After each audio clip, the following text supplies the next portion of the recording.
आपका यूनिक प्रज्ञान यूट्यूब परिवार में मैं प्रज्ञान सर हार्दिक स्वागत करता हूं, वंदन करता हूं, अभिनंदन करता हूं। प्यारे साथियों, पाठचर्या होने वाली है काफी महत्वपूर्ण, क्योंकि आज की इस पाठचर्या में हम लोग अध्ययन करने वाले हैं सामान्य हिंदी के उन महत्वपूर्ण प्रश्नों को जो विगत वर्ष परीक्षाओं में, विभिन्न प्रतियोगी परीक्षाओं में पूछे गए प्रश्न है। तो साथियों, आज की इस पाठचर्या को प्रारंभ करें इससे पूर्व अगर वीडियो को पहली बार देख रहे हैं तो चैनल पर नए हैं तो कृपया चैनल को सब्सक्राइब, वीडियो को लाइक और शेयर करना बिल्कुल ना भूलें। आपके लाइक शेयर सब्सक्रिप्शन से हमको मिलता है पुनर्बलन ऐसी ही पाठचर्या प्रतिदिन लाने के लिए। तो साथियों, बिना समय गंवाए प्रारंभ करते हैं पाठचर्या को और देखते हैं आज की पाठचर्या में पहला प्रश्न। निर्देश दिया गया है साथियों की प्रश्न संख्या 1 से 20 तक के प्रश्न उपसर्ग और प्रत्यय पर आधारित प्रश्न हैं, जिनमें 4 विकल्प दिए गए हैं। सही विकल्प का आपको चयन करना है। देखते हैं प्रश्न संख्या 1।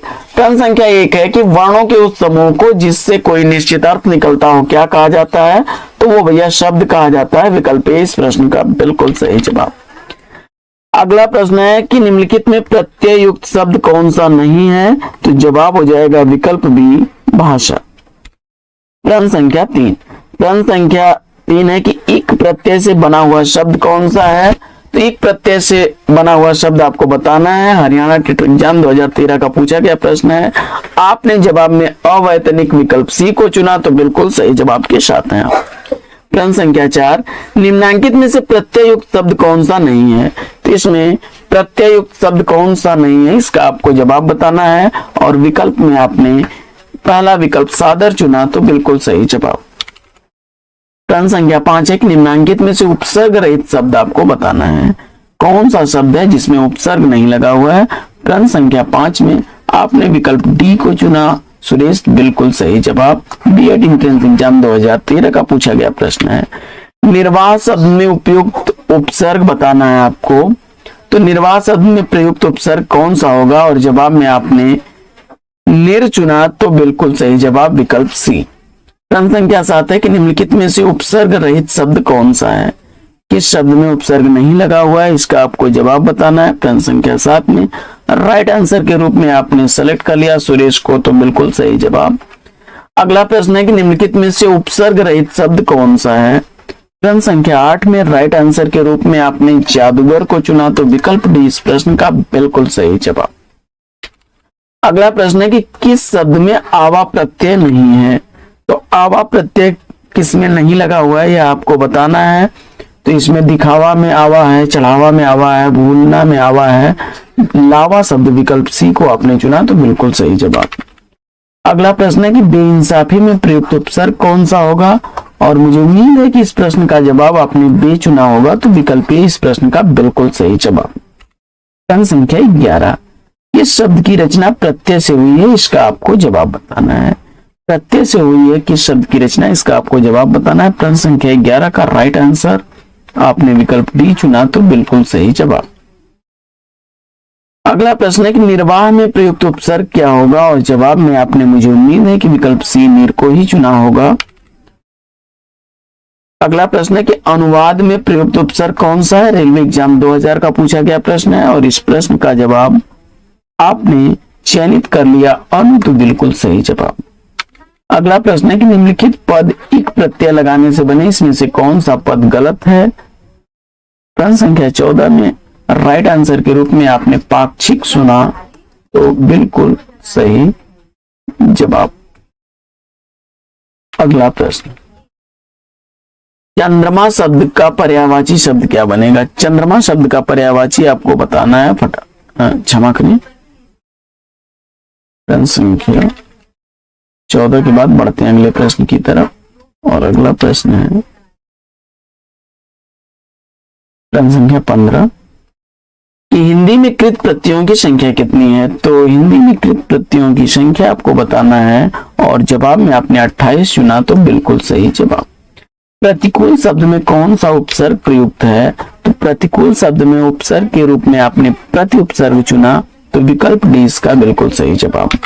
अगला प्रश्न है कि निम्न में से किस शब्द में प्रत्यय का प्रयोग हुआ है? प्रश्न संख्या 17 का राइट आंसर आपको बताना है, और विकल्प डी आपने धनिक चुना, तो बिल्कुल सही जवाब।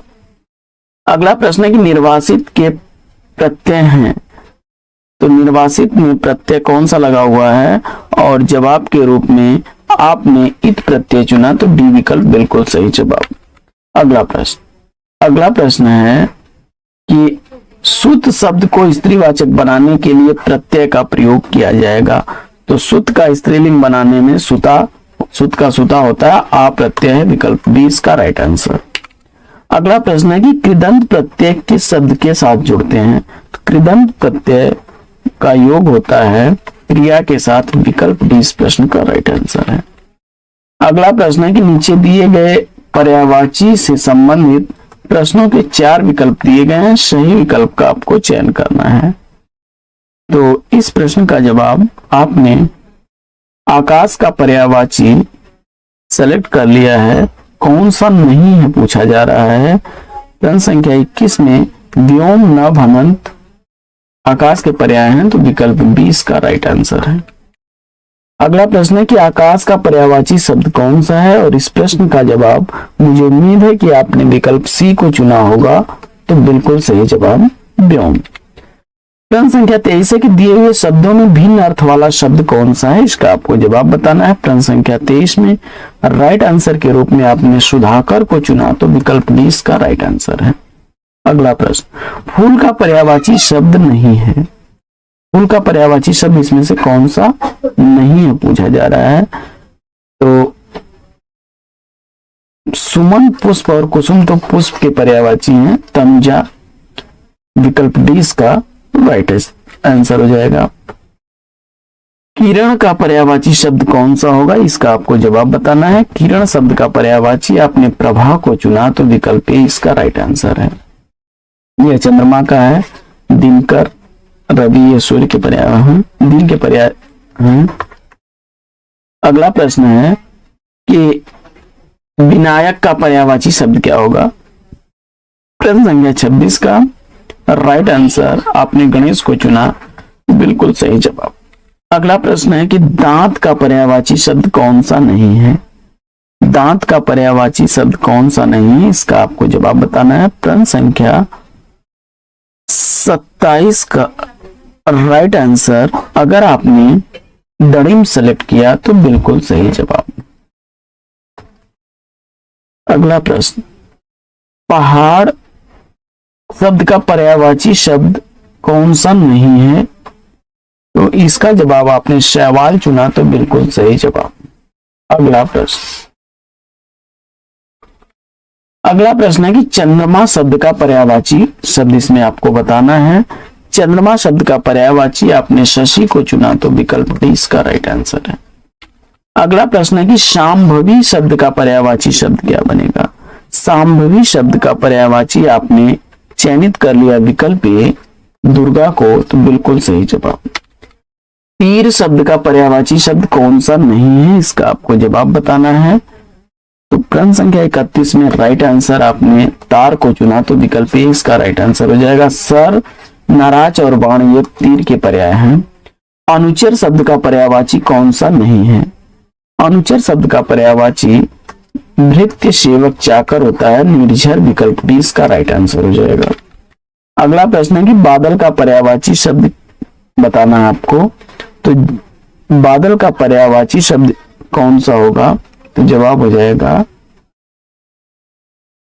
विकल्प ए मेघ। यह आकाश का पर्यायवाची है, समुद्र का पर्यायवाची है। अगला प्रश्न है कि भ्रांति दो वस्तुओं के सादृश्य के कारण का पर्यायवाची क्या होगा। तो प्रश्न संख्या 34 में अगर आपने संदेश चुना है, तो बिल्कुल सही जवाब। अगला प्रश्न है कि कामदेव का पर्यायवाची शब्द क्या होगा। कामदेव का पर्यायवाची शब्द आपने मदन को चुना, तो विकल्प ए बिल्कुल सही जवाब। अगला प्रश्न है कि सतत का पर्यायवाची क्या बनेगा।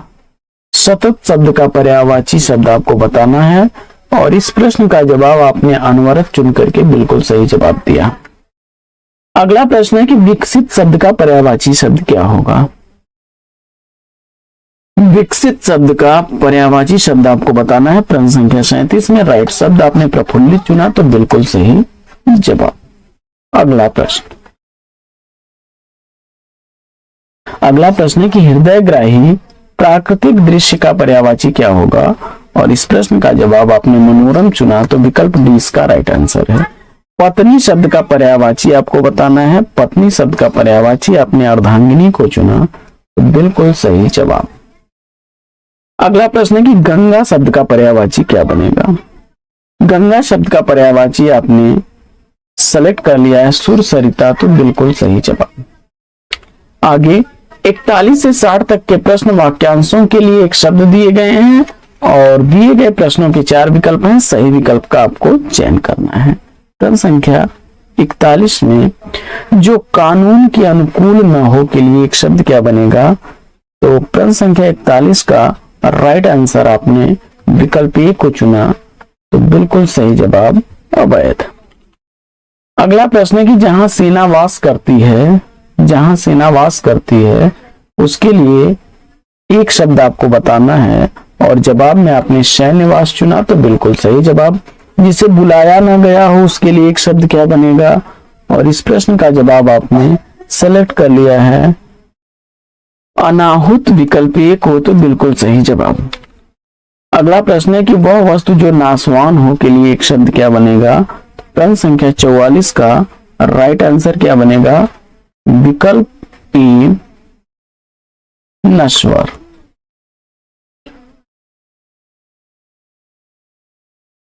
अगला प्रश्न, अगला प्रश्न है कि महल के भीतरी भाग को किस शब्द से जाना जाता है। तो महल का जो भीतरी भाग होता है उसे अंतःपुर के नाम से जानते हैं। जो सरलता पूर्वक प्राप्त किया जा सके उसके लिए एक शब्द क्या बनेगा। तो इसके लिए एक शब्द बनता है आपका सुलभ, विकल्प बी बिल्कुल सही जवाब। अगला प्रश्न है कि बिना घर का के लिए एक शब्द क्या बनेगा। प्रश्न संख्या 47 का राइट आंसर क्या होना चाहिए। अनिकेत आपने चुना, तो सी विकल्प बिल्कुल सही जवाब।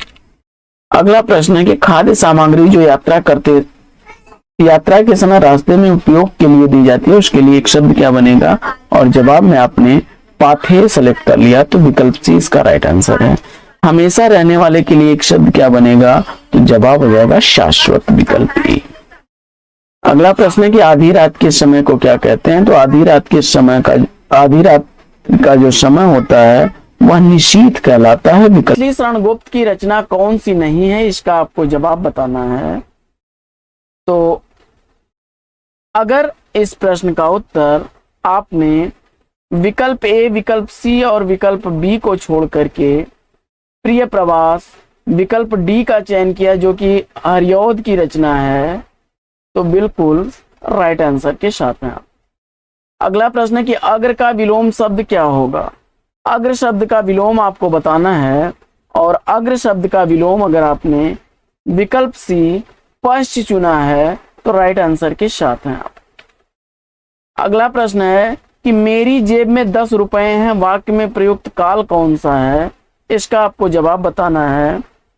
तो मेरी जेब में 10 रुपए हैं, वाक्य में प्रयुक्त काल अगर आपने चयनित किया है पूर्ण वर्तमान काल को, तो बिल्कुल राइट आंसर के साथ हैं।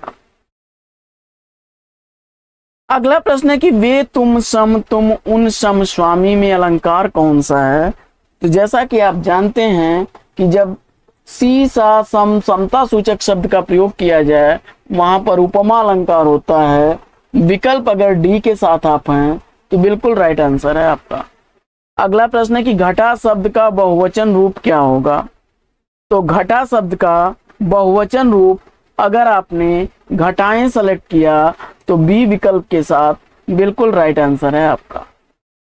अगला प्रश्न है कि जहां गांठ तहां रस नहीं, यह जानत सब कोई, इस वाक्य में किस अलंकार का प्रयोग हुआ है, इसका आपको जवाब बताना है। तो इन पंक्तियों में जहां गांठ तहां रस नहीं, यह जानत सब कोई, यानी इसमें अगर विकल्प सी का प्रयोग कर रहे हैं, यहां गांठ शब्द में एक से अधिक अर्थ निकलेंगे, रस शब्द का भी एक से अधिक अर्थ होगा, तो स्लेश के साथ आप सी विकल्प पर बिल्कुल राइट आंसर हैं। अगला प्रश्न है कि प्रथम विश्व हिंदी साहित्य सम्मेलन किस वर्ष आयोजित किया गया था, इसका आपको जवाब बताना है। और इस प्रश्न का उत्तर अगर आपने चयनित किया है रिक्त स्थान में कि 1975 ईस्वी में नागपुर में पहला विश्व हिंदी सम्मेलन संपन्न हुआ था। तो राइट आंसर के साथ हैं आप। आइए साथियों, इसी क्रम में देख लेते हैं प्रश्न संख्या 58 कि लक्ष्मण का एक अन्य पर्यायवाची शब्द कौन सा है। इसका आपको जवाब बताना है। और लक्ष्मण का पर्यायवाची शब्द अगर आपने चयनित कर लिया, सुमित्रा पुत्र यानी सुमित्रा के लड़के लक्ष्मण, तो बी विकल्प बिल्कुल राइट आंसर है। अगला प्रश्न है कि धावक तेज गति से दौड़ते हैं। वाक्य में तेज गति क्रिया विशेषण का कौन सा भेद है।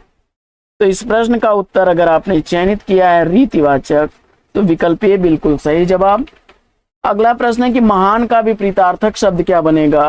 तो महान शब्द का विपरीतार्थक शब्द आपने विकल्प ए तुच्छ चुना है, तो राइट आंसर के साथ हैं आप। अगला प्रश्न है कि कवि शब्द किस शब्द का एक वचन है।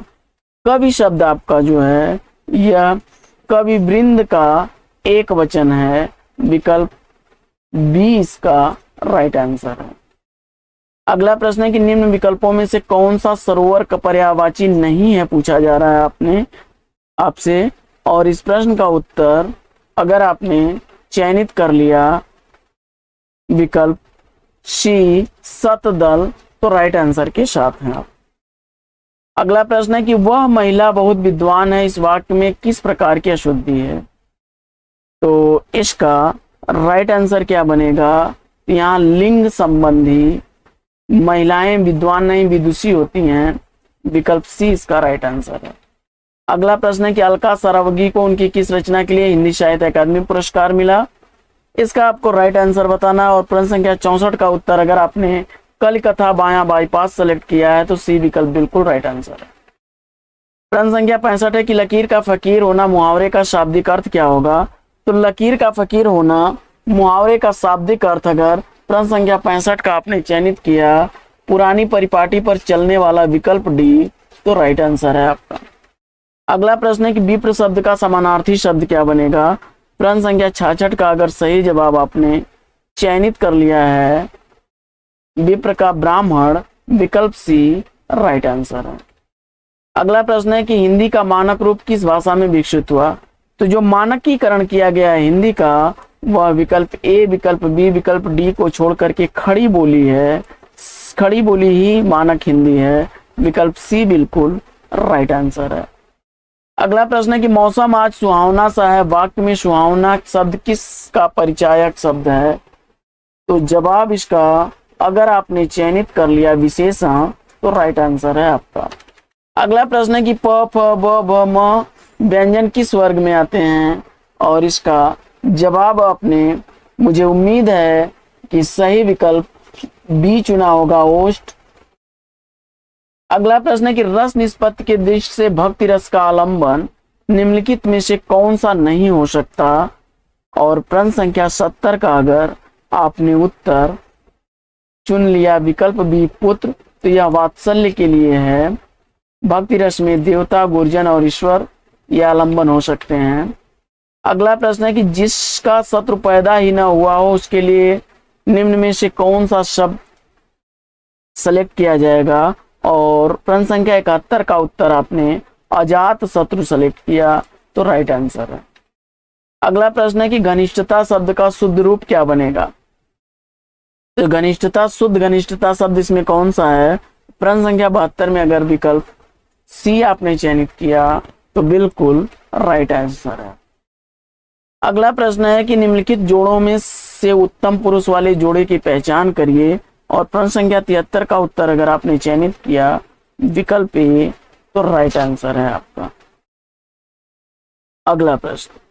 अगला प्रश्न है कि कटोरे भर उसने खीर खाई, वाक्य में अनुबद्ध संबंध बोधक अव्यय कौन सा है। और इस प्रश्न का उत्तर अगर आपने भर सेलेक्ट किया, बी विकल्प राइट आंसर है। अगला प्रश्न है कि कुल का अर्थ वंश होता है, परंतु इसके समरूपी शब्द कुल का अर्थ क्या होगा। और इसका उत्तर अगर आपने किनारा सेलेक्ट कर लिया, तो बी विकल्प बिल्कुल राइट आंसर है। अगला प्रश्न है कि गहरा शब्द की भाववाचक संज्ञा क्या बनेगी। तो गहरा शब्द का भाववाचक संज्ञा रूप आपने चयनित किया गहराई, ए विकल्प बिल्कुल राइट आंसर है। अगला प्रश्न है कि जय का निम्न में से कौन सा सही विलोम शब्द है।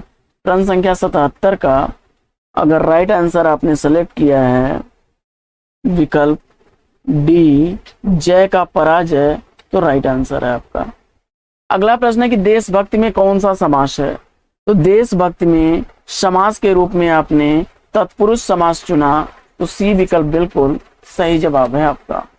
आइए बढ़ते हैं अगले प्रश्न की तरफ और देखते हैं अगला प्रश्न। अगला प्रश्न है कि कायिक, वाचिक, आहार्य और सात्विक किसके भेद हैं। तो ये चारों भेद आपके अस्थाई भावों के भेद हैं। विकल्प जो है आपका क्षमा करें अनुभाव के 4 भेद होते हैं, कायिक, वाचिक, आहार्य और सात्विक। विकल्प ए इसका राइट आंसर हो जाएगा। अगला प्रश्न है कि निम्नलिखित में से तद्भव शब्द कौन सा है। तो प्रश्न संख्या 80 का उत्तर अगर आपने ओझा चुना है तो सी विकल्प बिल्कुल राइट आंसर है। अगला प्रश्न है कि निम्नलिखित शब्दों में विशेषण शब्द की पहचान करिए और इसमें विशेषण के रूप में आपने ऐतिहासिक चुना, तो विकल्प ए बिल्कुल सही जवाब है। अगला प्रश्न है कि किनारा के लिए सही पर्यायवाची वाले शब्दों की पंक्ति चुनिए। तो किनारा का इसमें पर्यायवाची कौन कौन सब, सारे पर्यायवाची सही शब्द युग्म आपको इसमें से चयन करना है और इसमें तट, तीर और कगार चुना है, तो राइट आंसर है आपका। अगला प्रश्न है कि वर्णों के समुदाय को क्या कहते हैं। तो वर्णों का जो समुदाय होता है वह कहा जाता है वर्णमाला। विकल्प ए इसका राइट आंसर। अगला प्रश्न है कि कृष्ण ने कंस को मारा, इस वाक्य में कारक कौन सा है। तो कृष्ण ने कंस को मारा, इसमें कौन से कारक हैं, और इसमें अगर आपने चयनित कर लिया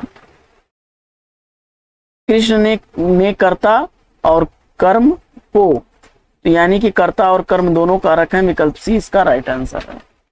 अगला प्रश्न, जिस वर्णाक्रम आदि लघु, मध्य गुरु और अंत लघु हो उसे क्या कहेंगे। तो जिस वर्णाक्रम में प्रारंभ आपका लघु से हो, मध्य गुरु हो, यानी कि प्रारंभ आपका जो हो रहा है वो लघु है, मध्यम गुरु है और अंत लघु है, तो कौन सा इसमें गण बनेगा, इसका आपको जवाब बताना है।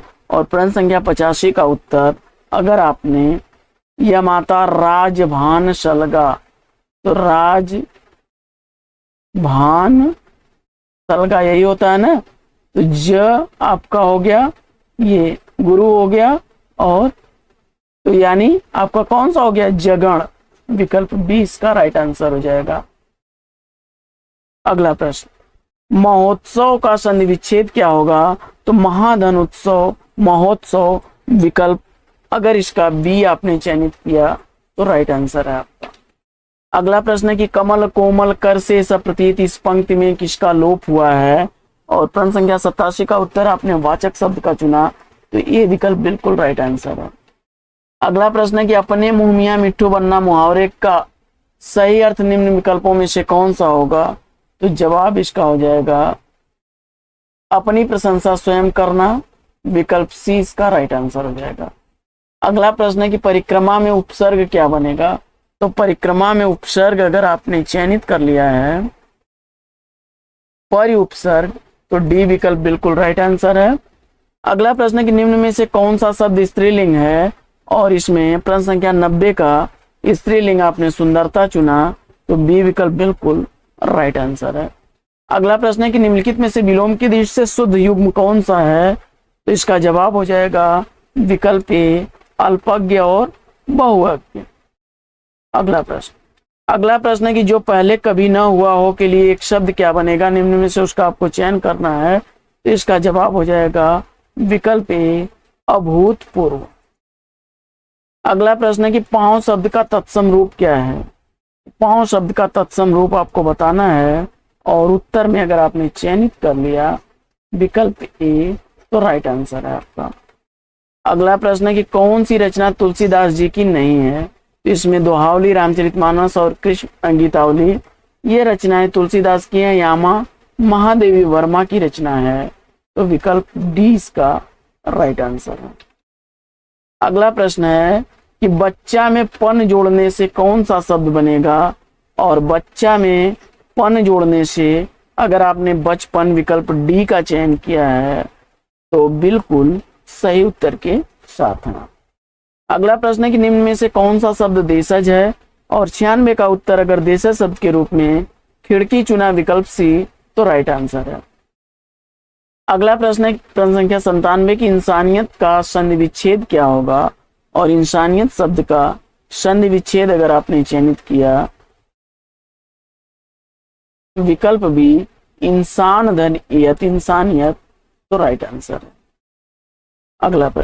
अगला प्रश्न है कि विशेष कौन सा शब्द होता है, तो विशेष शब्द आपका जो होता है जिस शब्द की विशेषता बताई जाती है उसे विशेष्य कहते हैं, और जो उसकी विशेषता होती है वह विशेषण होता है। अगला प्रश्न है कि डंका बजाना मुहावरे का अर्थ क्या होगा, तो डंका बजाना मुहावरे का अर्थ अगर आपने चयनित किया है प्रचार करना, ये विकल्प बिल्कुल सही जवाब है।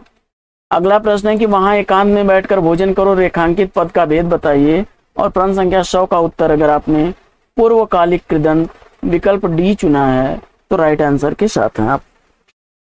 तो साथियों आज की पाठचर्या कैसी लगी कमेंट्स करके जरूर बताइएगा। आज की पाठचर्या में लेंगे यहीं पर विराम, फिर मिलेंगे आपसे अगले वीडियो में, लेकिन आपसे लें विदा उससे पूर्व वीडियो को लाइक और शेयर कर दीजिए, चैनल पर पहली बार हैं तो चैनल को सब्सक्राइब कर लीजिए।